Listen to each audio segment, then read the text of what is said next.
Hey everyone, welcome back to the Creative Grassroots Garden. My name's Jen, and today I'm going to share how easy it is to harvest and save your own broccoli seeds.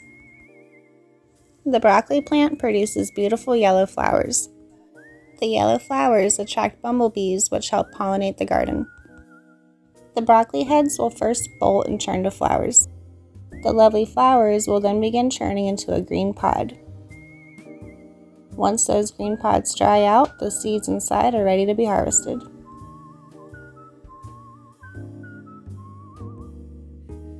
The dried out pods can be picked directly, or you can use a pair of scissors or shears to prune off the broccoli stems.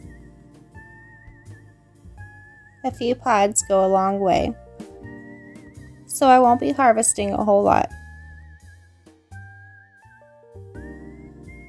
The pods are very brittle, and the seeds inside are very small. The broccoli seeds fall out easily.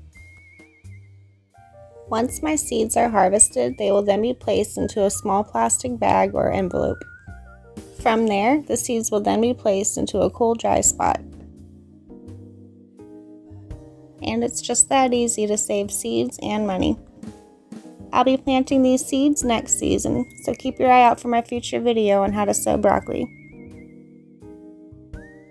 I'm Jen from the Creative Grassroots Garden. Thanks for watching, and I'll see y'all next time. Have a great day.